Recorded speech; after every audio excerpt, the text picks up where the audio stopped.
This project just absolutely, these guys just got goddamn greedy. It's not, oh bro, we've given you a bunch of money. Can you do something? Dude's got some of your bag and he's just still out here having a great time. These are just some gross NFT projects and what's actually happened to them. Goonies gang, this thing was almost like it was just a train wreck.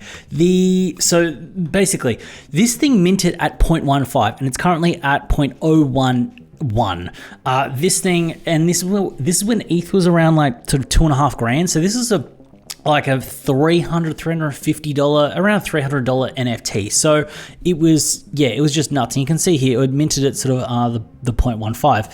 Now, the guy that was running it, this was after the fact. I actually kind of looked in and had a bit of a dig. And this is the guy's account here.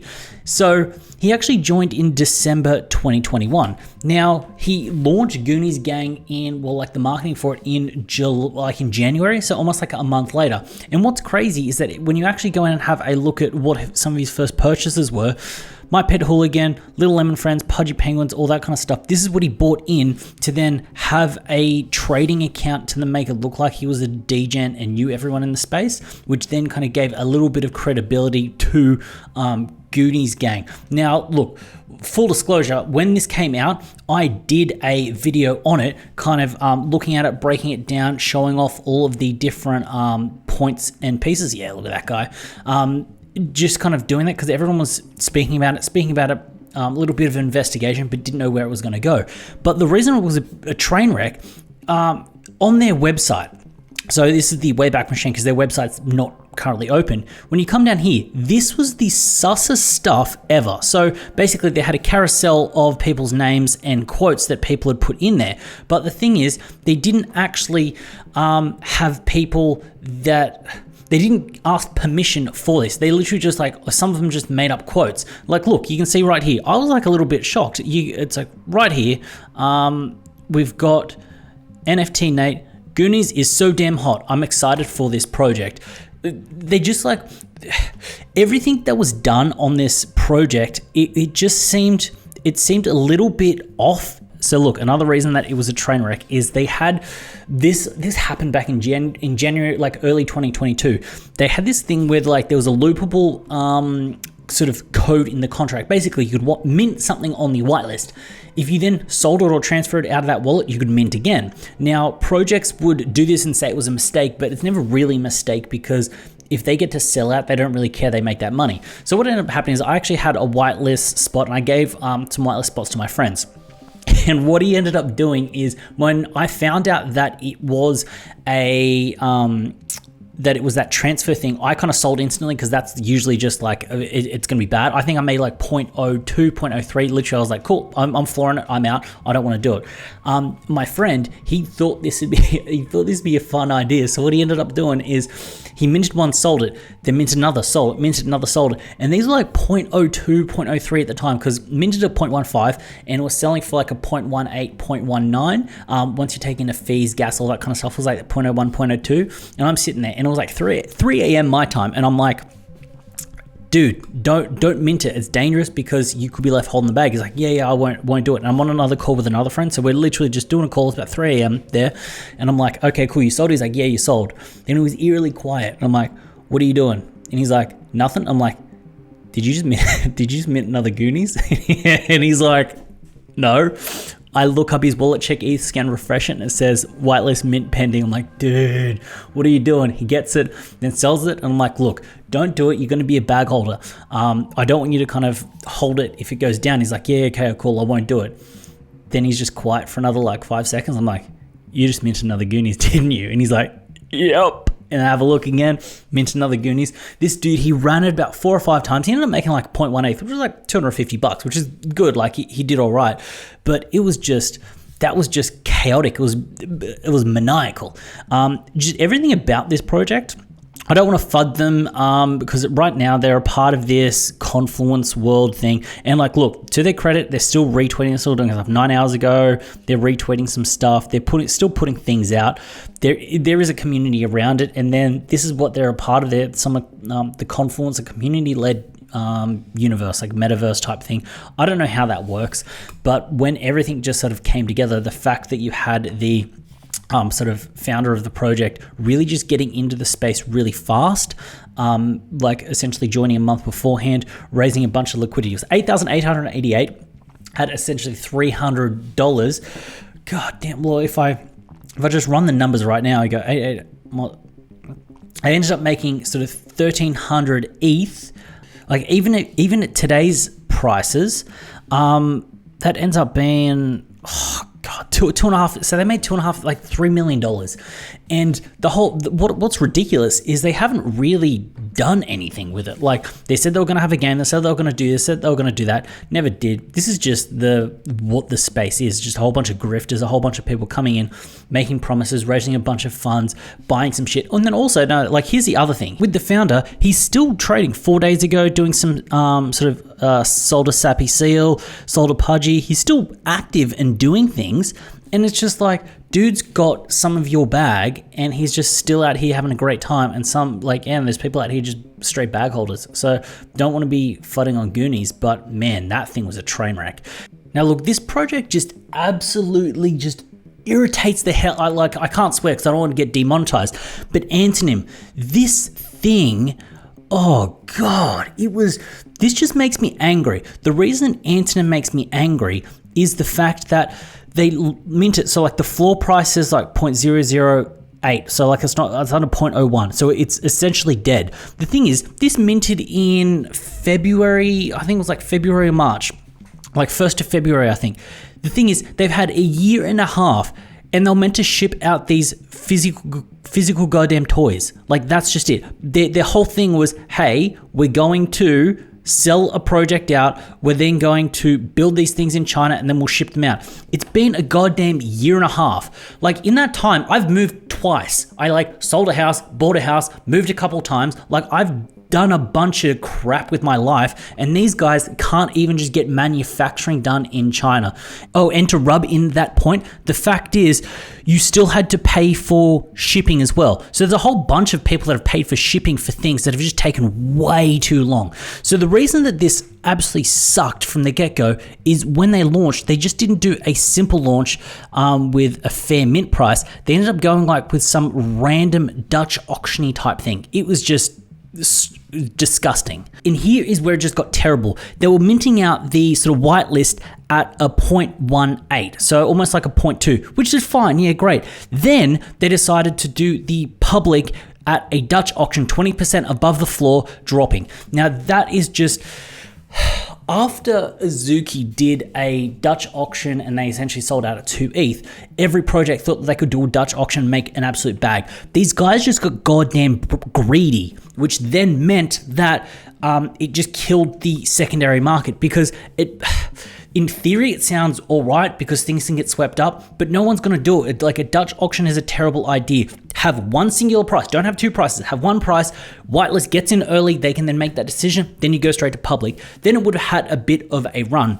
Now, I'm not saying that the whole back end would have been sorted with this. No, it's just, it was this kind of thing that killed a little bit of momentum, which then got people a little bit salty when it comes to the actual project itself. But then irrespective of that, you can see in the announcements, and like full disclosure, like I said, I'm still holding an Antonym. I still want to get my goddamn physical toy. But when you have a look, it's just, they're literally having to do announcements on why their manufacturing is taking so long. It's not hard to just be like, hey, China, make this. You get 5 factories to make something, see what they come back with, and then make a decision. Oh man, no, I'm getting riled up now. Antonym just irritate. If I could slap Antonym, if there was an Antonym right here, I would just slap it. I despise Antonym right now, and like, look, I'm an NFT lover, but I hate this project with a passion.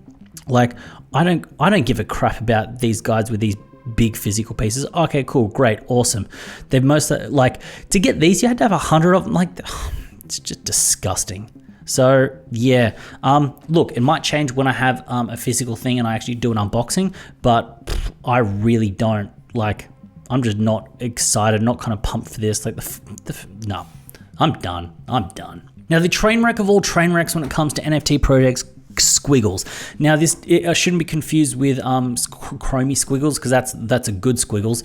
But this thing, oh, disgusting. I'm surprised that they're still, like, look, okay, I will say that I'm genuinely surprised that they're still running. And look, you can't actually get them on OpenSea. You have to get them on LooksRare. The reason being is it's essentially 3D Doodles art.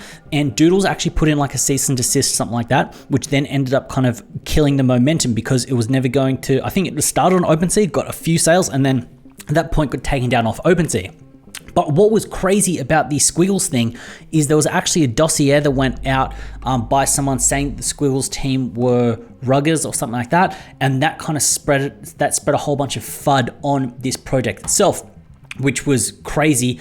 And it was crazy because it it kind of messed up that kind of momentum that was building, and people that didn't get whitelist, they had something to grab onto to then kind of FUD Squiggles, and they raised so much money, and I'm actually not sure what's actually happening. And then also, I hate this. It's like, look, you've raised all this money, a project driven by the community for the community. Bro, we've given you a bunch of money. Can you do something? Like, that's basically it. So yeah, I'm not trying to sort of crap on Squiggles, but that thing was a train wreck. And a lot of people were bag holding because what they did is they bought off OpenSea. Then when OpenSea's kind of listing got chopped off, shut down, everyone had to jump over onto LooksRare. And when you jumped over onto LooksRare, there were less people looking and trading. So this meant that there was just less liquidity in the project. If I actually go to the activity and see what's actually happening, so like, look, and there's activity. People are still, their listings, where are the sales? If you actually look at the sales, it's months ago. It is kind of essentially slowing, like it's dying off. But yeah, like all of the liquidity and action was happening over on LooksRare, and not many people were using LooksRare. So it killed that momentum. So a bunch of people that were kind of like swing trading, whatever. But the funny thing is, people knew what was going to happen. People knew that it was going to get taken down off OpenSea. People still just jumped in because they thought they wouldn't be the last one holding the bag. And there's always someone holding a bag. Everyone thinks it's like hot potato. They know it's hot potato. They know that someone's going to be left holding it at the end, but they just keep trading it, swapping it, and just seeing where it goes. So that is what went with Squiggles. But the other project in similar hype to Squiggles that I just can't believe we minted in the first place, Hype Bears. This thing, like, look at their last up, like March 22, like the last one, December 2022. The fact is, Hype Bears, this thing minted at a 0.2. They minted 10,000 of them. They made just a stupid huge bag, 10,000 collection, and was it a 0.2 or 0.25? Now they haven't uploaded anything in essentially 6 months. And look, the reason it got hype is it did a walk cycle. So Invisible Friends popularized this walk. People saw this and was like, oh, this is going to be fire. This is great. It's going to be a walk cycle thing. Thought it was 3D walking, and like that's just the meta that was currently in. And you can see they were popping off, blowing up. Things were just going crazy. They've got 200,000 followers now.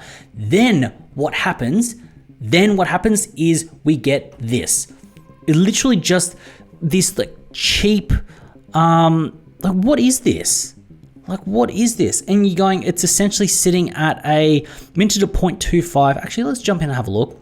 I'm thinking minted at 0.2 or 0.25. They raised just an absurd amount of funds, and it just, oh, god damn it, it was just disgusting. And people were like pissed. Like, this is just this is as rug as you can get. And you can see all these people setting approvals ready for mint. Okay, it was a 0.4.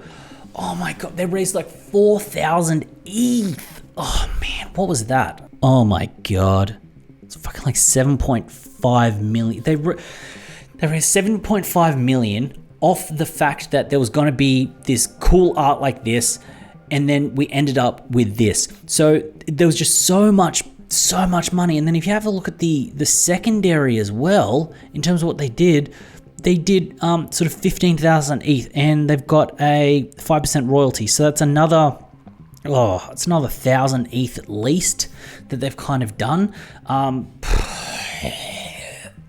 So yeah, Hyperbest. I don't know why we minted it. I didn't have whitelist for it. I know a whole bunch of people wanted whitelist for it.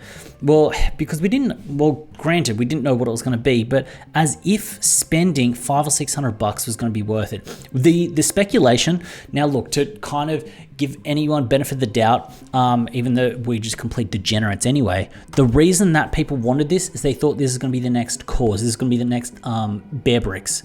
This is what they thought it would be, but it just ended up not doing anything. And essentially, they just extracted a whole bunch of liquidity and ran. So I don't know why we. God damn it. So yeah, that's what happened to Hypebears and why people decided to mint it, and it's just terrible. So yeah, that's a look at some of the just terrible NFT projects, where they are, what they've done, and how they got to that point in time, and why we even minted them in the first. I don't actually. A lot of the times we mint these because we think there's going to be money that we can make on the other end. We essentially go, we're not going to be the last one holding the bag. Mint it, you sell it, you flip it, and then you kind of don't. Yeah, that's just it. It's just greed. We're all greedy. So if you enjoyed this video, go down there, hit that subscribe button. Also hit that like button. As always, it's been a pleasure having you with me. I look forward to seeing you in the next one.